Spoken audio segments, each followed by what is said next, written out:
In the 1300s, Western Europe began to experience a cultural revolution known as the Renaissance, or rebirth.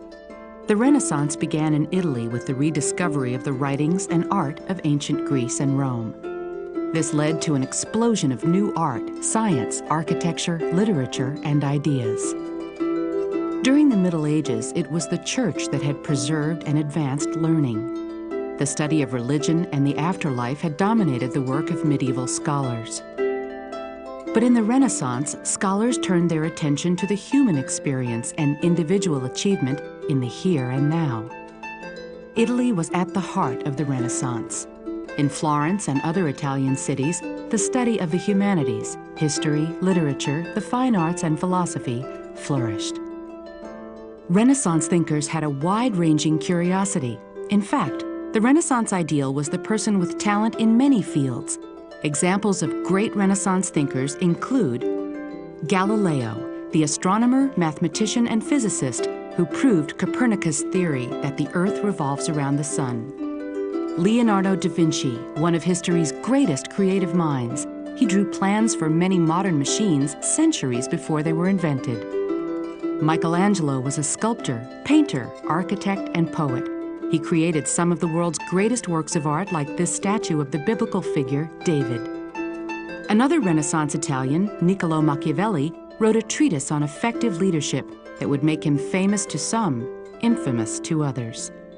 Machiavelli was a former diplomat who had observed kings and princes in the courts of Europe. He is best remembered for his book, The Prince. The Prince is a guidebook for how leaders can gain and keep power. Written in 1532, the book deals with politics at a time when Italian city-states were dominated by ruthless leaders and power struggles. Machiavelli urged rulers to use whatever methods were necessary to achieve their political goals.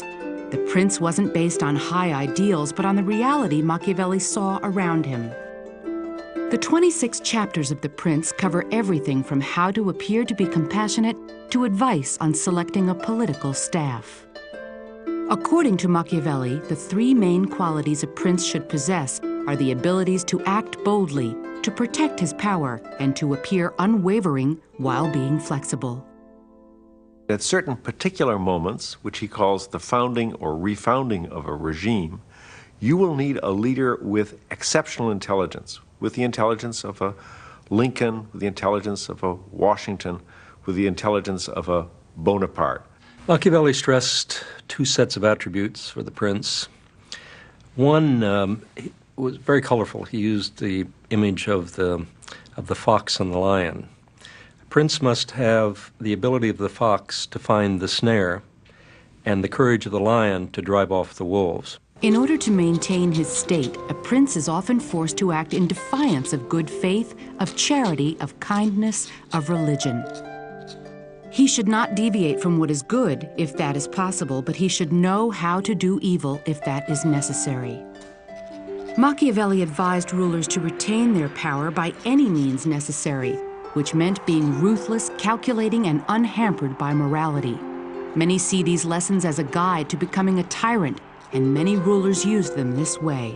Machiavelli is very clear that the end is what counts. He says this in a number of places, and it seems to us a very tough argument. But one man's tyrant is another's fearless leader.